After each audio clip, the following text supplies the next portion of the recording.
28-year-old Ketchum Caldwell was so stunned that he couldn't think clearly. A piercing noise, like the roar of a river, rang in his head. He felt dizzy and had to sit down to keep from falling. He almost missed the sofa in the living room and had to grab hold of it to keep from falling to the floor. He could hear his wife Hayden saying something to him, but her voice sounded muffled and her words were garbled. It was as if she were underwater. What did you say? Listen, Ketch, dear. I'm sorry this happened. But we were just talking about buying a house and starting a family. We've only been married for 5 years. Honey, it doesn't mean anything. I'm not sure how it happened, but it has nothing to do with you or us. I'm sorry. This was not what Hayden had planned to say to her husband. It sounded so cheap. Ketch, listen to me. I've ruined everything. Ketchum jumped up from the couch and began pacing back and forth like a caged animal. He pressed both hands tightly against his temples. He looked like he expected his head to explode at any second. Oh, okay. I mean, I'm not sure how I should react. Well, what should I say or do? I've never been in this situation before. Honey, just sit back down. You're scaring me.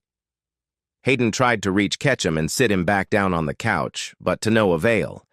Ketchum was running out of air and felt like the walls of his living room were closing in on him. It felt like the air was being squeezed out of his lungs. No, I need to get out of here to think about this. It's just too confusing for me. He headed for the door. Wait, she cried. Hayden desperately wanted Ketch to stay. How are we going to get through this if we don't talk about it? She began to cry, begging him to stay. Ketchum didn't respond.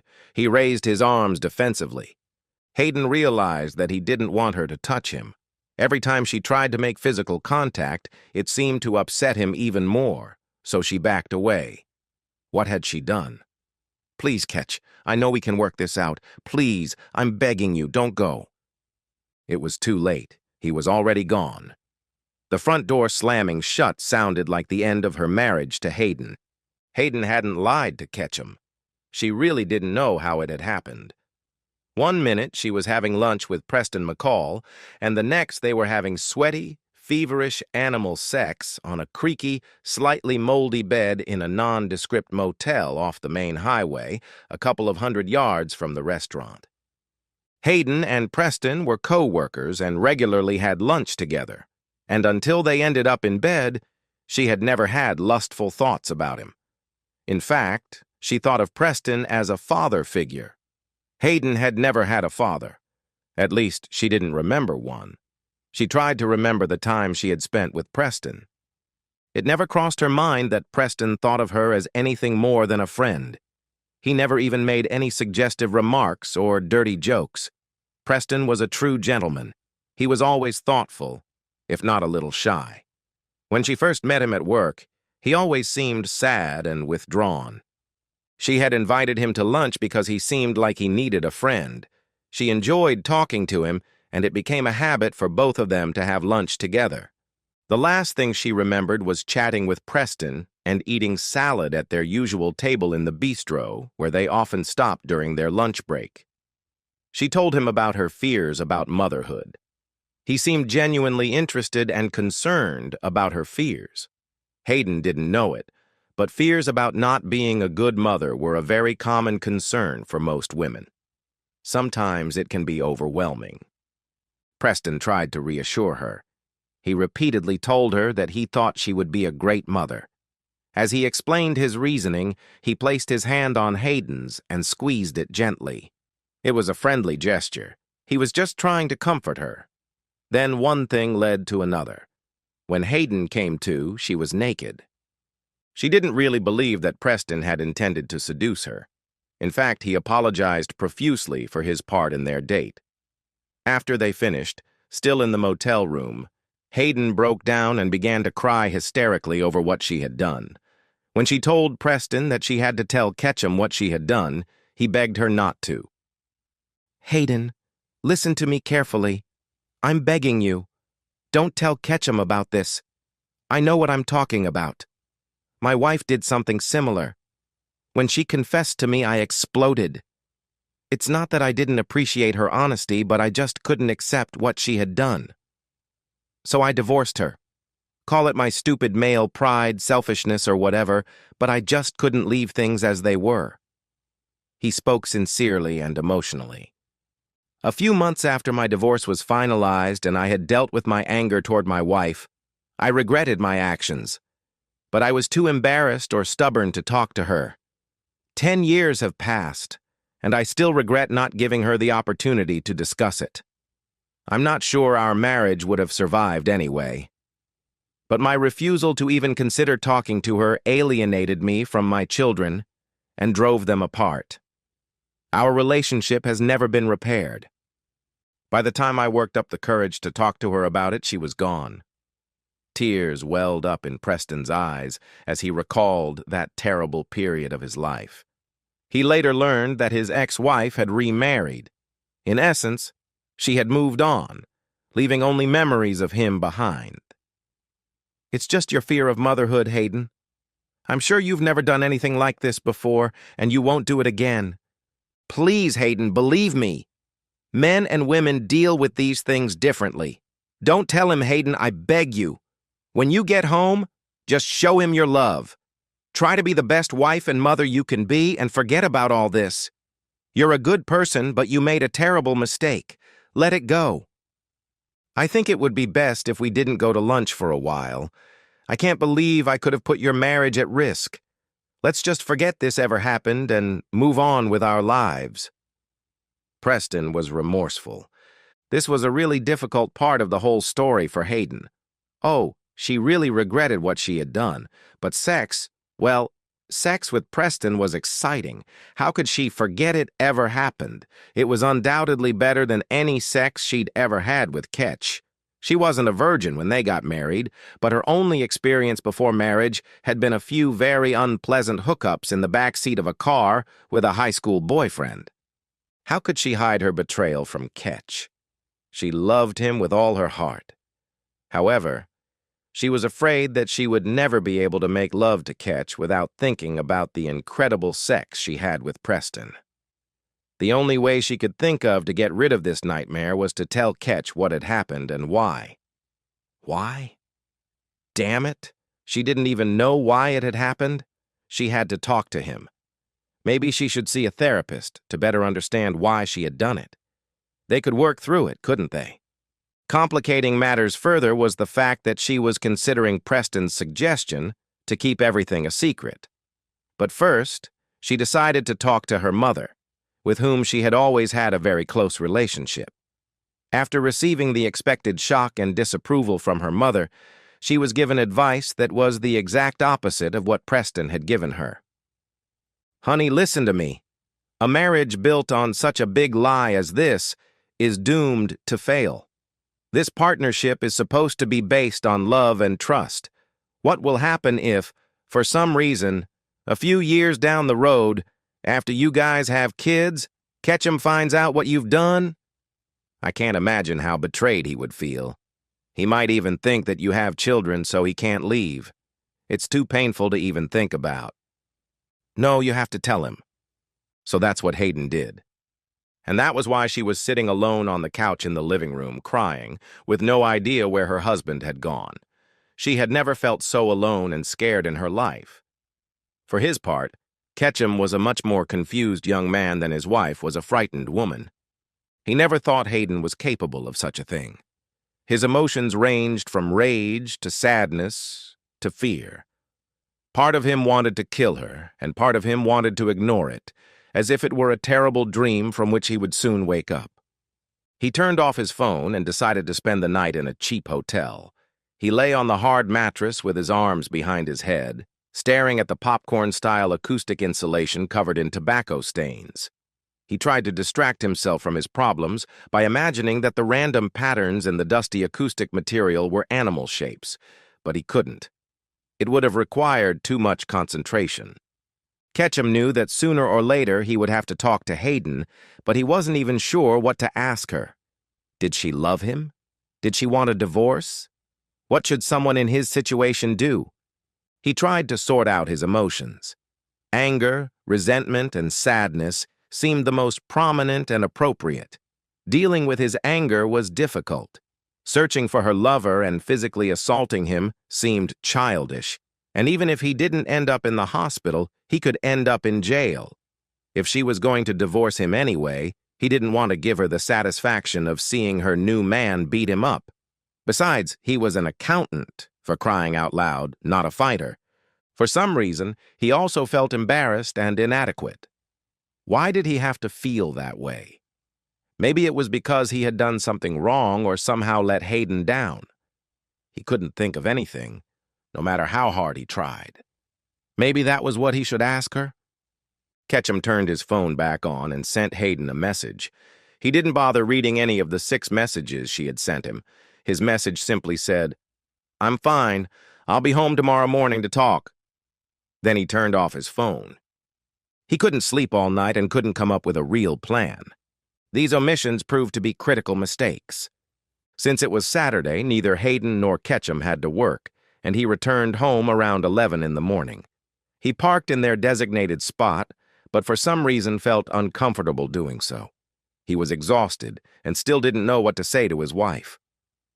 Ketchum sat in his car for almost 15 minutes and saw Hayden peeking out from behind the curtains, looking at him. He realized that it would be impossible to run away again. Finally, he gathered his courage and went inside. When he reached the front door, he stopped, confused. For some reason, he didn't know whether to knock before entering. He was spared the decision his foggy brain couldn't handle when Hayden threw open the door and threw herself into his arms. She sobbed, apologized, and even hiccuped. Her reaction only confused him more. She led him into the living room, muttering gibberish the whole time. Ketchum wasn't sure it was really gibberish, but because his brain was in pieces, he only understood every 3rd or 4th word she said. "Ketchum, please sit down next to me." She patted the sofa next to her. He just stared at her and remained standing. This was a very bad idea. He was in no way ready for a serious conversation with Hayden. He uttered the only words that came to mind in his dazed state. "What's his name, Hayden?" Hayden seemed shocked. Now Hayden was as confused as Ketch. She had planned her speech in advance and hadn't thought about this part. "His name isn't really important right now. I want us to talk about—" Now Ketch looked shocked. "Oh, okay. I guess I didn't quite understand the situation. Then I'd better leave?" He immediately turned and walked out of the apartment without looking back. Hayden was stunned and leaned back against the sofa. She was too surprised to call after Ketch and stop him. What the hell just happened? What did I say wrong? Ketchum, on the other hand, assumed that his marriage was over. She didn't want to tell him about her lover to protect him. To him, it meant that she was in love with someone else. In any case, what was the point? At least now he knew where he stood. A few days later, as Hayden sat in her office on Friday morning, she was no more productive than she had been at the beginning of the week. Preston, fortunately, paid no attention to her, just nodding politely and wishing her good morning as they passed each other in the hallway. That was fine with Hayden. She had other things on her mind. There was no word from Ketchum, not a single phone call, text message, or email. It was as if he had disappeared off the face of the earth. She called him at work several times but couldn't get through. She knew it wasn't an accident, and that only increased her anxiety. "Hi!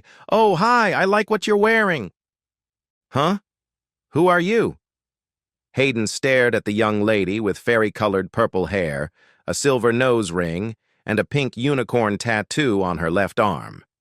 She was leaning against the doorframe of Hayden's office. "Oh, you must be Hayden Caldwell?" "Yes. What do you want?" "You've been served, sweetie. Have a nice day." The grunge-style girl quickly took a photo with her phone, blew a bubble with her chewing gum, and disappeared as soon as she handed Hayden a rather thick envelope made of thick paper. Hayden tore her eyes away from the envelope and stared at it as if it were a poisonous snake ready to strike at any moment. She didn't even notice Preston entering her office. He had heard what happened with the waitress. He stood in front of her desk for almost 5 minutes. When Hayden finally looked up at him, Preston shook his head sadly with a sour expression on his face.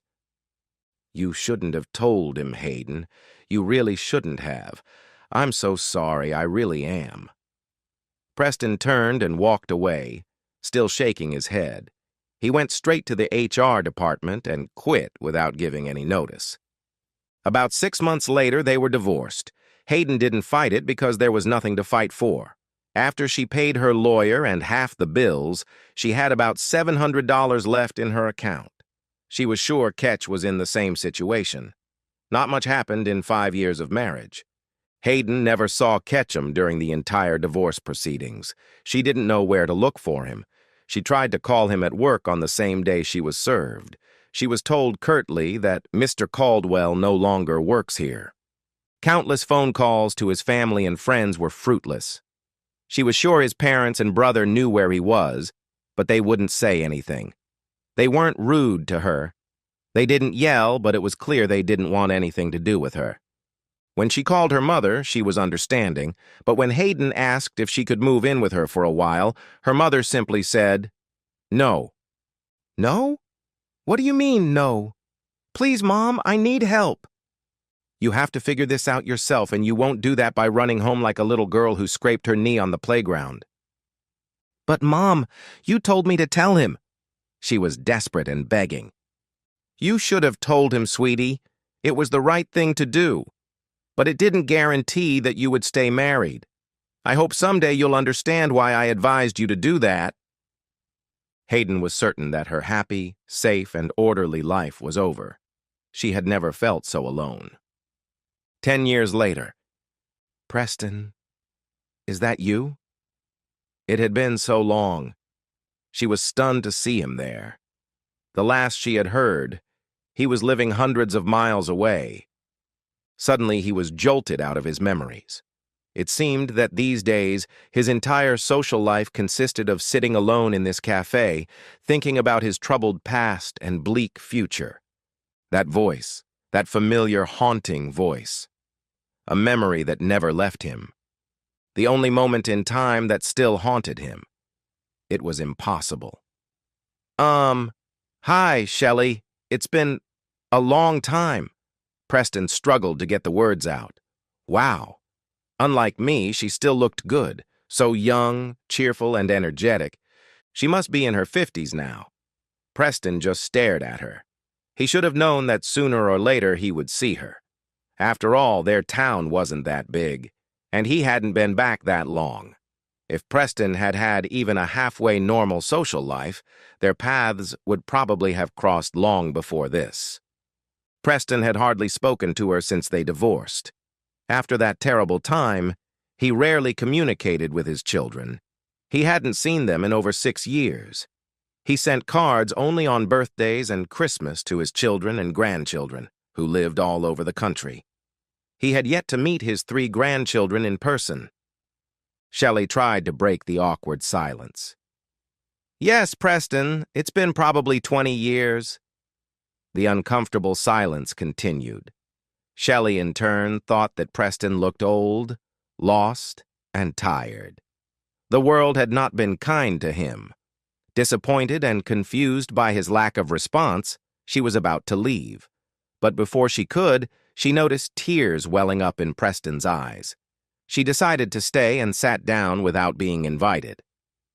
"What the hell is going on, Preston?" She didn't want it to sound so harsh. "I mean, why did you come back?" She backed off. It seemed like the safest way to start. Preston shrugged indifferently. "I don't know. They closed the branch office where I was working. So instead of starting over, I decided to come back here." He made a weak attempt at a joke. "You know, to the insurance capital of the Northwest?" He smiled bitterly. "Maybe I'm just returning to the scene of the crime? I guess that's where my life ended." Shelley looked shocked. "Damn it, Preston. You can't be serious. You're married, you're seeing someone? I mean, the kids never say anything." "No, not really." He really thought it was none of her business. "Shit. I'm not who I am. I mean, I guess I've just become a bitter old man." I don't think anyone really wants to be around me. He looked up at her. I don't even like myself these days. Every morning I look in the mirror and don't recognize the person staring back at me. It dawned on him. Damn it, if I don't even like myself, who else would want to hang out with me? Now he was indulging in self-flagellation. Somehow it made him feel better. Maybe not better, but justified? Or was he hoping to inflict some kind of damage on the creator of his ruined life? I guess I still don't understand why it all happened. He snorted bitterly. I've reached a point in my life where, if I see someone happy, I get angry. Sometimes I feel like my only purpose is to make everyone else as miserable as I am. Shelley tried to interrupt him, but Preston blurted out, "Why did you do that, Shelley?" He wasn't even sure where the question had come from. It undoubtedly came from the darkest corners of his soul. But the fact that Shelley was obviously thriving while he was mired in poverty instantly angered him. He wasn't sure if it was because of her or because of himself. For her part, Shelley was very surprised and naturally assumed he was talking about her cheating on him. So she began to explain. Preston stopped her. I don't mean cheating, Shelley. I mean, why did you tell me? Why did you confess? I probably would never have found out. He slammed his hand down on the table, making Shelley jump. I mean, you weren't home. It was some nameless, faceless man. You'll never see him again. He was almost begging, trying to understand why his life was falling apart. Why did you ruin my life? I had to tell you, Preston. It was more for me than for you, I suppose. I couldn't live with myself if I hadn't. She was terrified by the realization that Preston hadn't moved. Preston, it was 20 years ago. Do you even regret telling me, Shelley? He couldn't believe how calm she was. Preston couldn't have been wrong in his assessment. She wasn't calm at all. Stunned would be a better description of her state of mind. My God, he still couldn't get over it. How was this even possible? Wow, Preston. That's a really hard question to answer. You don't have to. I mean, you don't owe me any explanations. I know it's ancient history, but I'd like to understand, if that's okay. He couldn't stand her intense gaze. I have my reasons for wanting to know. Later, if you want, I'll tell you why. Encouraged, Shelley paused to gather her thoughts. Although she had asked herself this question countless times, it had been years since she had last thought about it. Shelley had moved on and was very happy with her current life. She saw no reason to stir up the past, which she had long since buried. And yet his question made her curious. And he looked so desperate. Well, right after I told you and, well, everything went wrong. I definitely regretted telling you. I was very angry with myself for what you did. After a while, I transferred my anger to you. I was furious at your lack of understanding. Probably because you didn't believe what I told you, or because you didn't give me a second chance. You didn't even let me explain, and that made me angry. Preston tried to interrupt her, but Shelley waved him away and continued. I know. It was stupid of me. But I'm telling you the truth. That's how I felt at the time. However, after several counseling sessions, I came to the conclusion that it was all up to me. I had no right to expect you to react in a certain way. She wasn't sure she should continue and looked questioningly at Preston. Please, I need to know, Shell. Okay, Preston. She took a deep breath. When all was said and done, no, I don't regret telling you. First of all, I think it ultimately helped me move on with my life. Secondly, if I hadn't told you the truth, I wouldn't be where I am today, and my life today is as full as I could ever have dreamed. I couldn't be happier or more fulfilled than I am right now. She continued, making sure he didn't mind her revelation. We have 2 grown children who are successful and happy. My husband and I now have a charming younger daughter. At that moment, Preston interrupted. Does he know about me? About us? Did you tell him what happened? Yes, Preston, I did, she snapped. For some reason, she was offended that Preston thought she hadn't. As soon as things got serious, I sat him down and told him everything. I also told him that it was all my fault, that you didn't do anything to deserve what I did to you. She wasn't sure she should continue, but she did anyway. After all, he had said he wanted to know the truth. Preston, where would we be if I had kept my secret from you? Would I be just as grateful for my life, or would the guilt have slowly consumed me and destroyed us anyway? Although sometimes I wonder if I should have waited a little longer, waited until we weren't so unstable and vulnerable. Preston was depressed. Shelley noticed how his shoulders slumped. Have you ever thought about that time, Preston? It wasn't really a rhetorical question, because deep down she already knew the bitter answer. It was obvious to her. Now it's only once a day, Shell. Only once a day. His shoulders shook as he tried to maintain his composure. He slowly shook his head as if considering what he had heard. Shelley was starting to get sentimental, so she quickly interrupted him. Why is remembering all this? Shelley spread her arms wide and leaned back in her chair. So important to you? He looked at his ex-wife, whom he had once considered the love of his life, his eyes moist. After a moment's hesitation, he told her the whole story. Everything, from the moment he realized he had made a mistake by not talking to her, to his brief affair with Hayden. He told her about his inability to move on. He told her about all his fears and failures, about everything. He told her that none of it compared to his disgust for himself for doing to another man what she had done to him. He explained how his tormenting thoughts had brought him to the brink of self-harm. What kind of person am I if I can do to another person what destroyed my own life, Shelley? I never found a satisfactory answer to that question. One that would allow me to sleep peacefully anyway. He explained that he felt guilty for never even talking to her and perhaps not trying to save their marriage. 20 years of pent-up anger, self-hatred, confusion, and disappointment, mostly toward himself, poured out. It took him over an hour to unburden himself. All the while, Shelley just listened patiently. She remembered something her therapist had told her many years ago. She had told her that it was often harder for the betrayed party to move on than it was for the betrayer. Until now, she hadn't really believed it. To be honest, Shell, what bothers me the most, to this day, it's not so much the cheating. It's more my fault. I mean, I honestly don't know if our marriage would have survived if I had let you explain. But I wonder what would have happened if I had at least talked to you.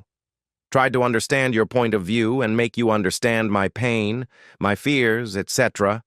I wonder if I would have wasted all those years, most of my life. Emotions began to overwhelm him, and he fell silent for a moment. Maybe I could have moved on sooner. Otherwise, maybe I wouldn't have allowed myself to destroy someone else's marriage. What a shame. She was shocked and saddened, but to her relief, his confession did not trigger any painful reactions to the past she had left far behind. It made her feel sorry for him and wonder if there was anything she could do to show him the way forward. Shelley had an idea. It was risky, but sometimes you have to take a chance. The only question she asked herself was whether it was really a good idea to let the deeply traumatized Preston back into her life. But this was a case where she could offer him a chance at redemption. Perhaps it was the least she could do to help Preston become the man he was meant to be. Listen, Preston, I want you to come to my house next weekend. I want you to meet my family. Your children and grandchildren will be there too. They're all coming to town for my mother's 75th birthday. It's time for you to reconnect with your family. Your children need you and miss you. They don't need me, Shell. I doubt they even want to see me at this point. She cut him off sharply. That's nonsense, Preston. She became angry and challenged his ignorant comment. They really need you and miss you. It was Preston's turn to intervene. He couldn't meet Shelley's gaze. They may miss who I used to be, Shelley, but not who I am now. It was a touching statement, but perhaps a fitting epitaph to carve on his gravestone. Even Preston acknowledged it. God, what was wrong with him? Maybe. I'll think about it, Shell. You better show up, Preston. Don't make me hunt you down. She gave him a fake smirk, followed by a smile. Unless you're planning to run for office again? Preston sighed. I promise, Shell. I'll try to be there. I guess it's about time. Doubting his sincerity, she nevertheless gave him her address and turned to leave, but after a moment's thought, she turned back to Preston. Hey, you don't know what happened to her, to them. To be honest, Shelley, I don't know. When I came back to town, I ran into a couple of former colleagues. When I asked about her, they told me that after a rough patch, her wife had left the state. They said they thought she had moved to California to start a new life. One of her close friends from the office told me that she had been in touch with Hayden's mother a couple of years ago. She had moved there to be closer to her daughter and grandchildren. Apparently, she remarried and had 3 children. According to her mother, Hayden was very happy and had a wonderful life. What about her husband? I think his name was Ketchum? I didn't ask. I guess I was afraid of what the answer might be. I hope things worked out for him. At least better than they did for me. Preston was becoming increasingly emotional, his mind flooded with old, dark memories. I'll never forgive myself for what I did to them. Shelley really didn't know what to say. I don't know, Preston. I guess we learn as we go. She shook her head sadly and stood up to leave. Preston, I'll see you on Saturday. She paused, just looking at him for a moment. She tried to find something else to say to help him. You may not want to hear this, Preston, but I had to forgive myself for my mistake, for what I did to us. A long time ago, someone told me that all was not lost for me, that today could be the first day of the rest of my life. All I had to do was let go of the past. Shelley wasn't sure if she should say the rest, but after thinking about it, she decided that no matter how painful it would be for the best. Preston, look at me. He did so with an expression that Shelley couldn't quite read. I'm really not trying to hurt you with this, but a few months after our divorce, I made a conscious decision that I wasn't going to let my mistake ruin my life. I needed to move on. I'm sorry. Maybe that makes me a terrible person in your eyes, but I had to do it. She turned and walked away, leaving him alone with his thoughts. She wasn't sure she would ever see him again. For Preston's sake, she hoped she would, but either way, she wouldn't let it change her world. Shelley had learned long ago that you can't help someone more than they want to help themselves. Preston sat quietly and motionless, watching Shelley walk out the door. When she was out of sight, he looked around the coffee shop. For some reason, he was surprised that nothing had changed. People came and went. Conversations at different tables continued uninterrupted. The baristas taking and delivering orders didn't flinch. The world didn't revolve around him, and no one cared about his problems. However, in just a couple of hours, his sterile world had been turned upside down. But no one seemed to notice. Everything went on as usual until a seismic shift occurred in his life. He had wasted 20 years of his life, trapped in what he considered a fateful moment in time. It hardly seemed fair. Who was right and who was wrong? Did it even matter? Because he realized that for 20 years he had allowed Shelley's actions to influence his life. At that very moment, his relationships, outlook on life, and emotions fell into disarray. Nevertheless, the woman whose actions had led to his downfall had reached the point where their previous life together was little more than a distant and faded memory for her. Was she the Antichrist in his world? Or was it all about his self-pity and failed life? Would he be able to do it? He didn't know. Preston wasn't sure of anything except that he would definitely show up at Shelley's house on Saturday. As for the rest, he would just have to play it by ear.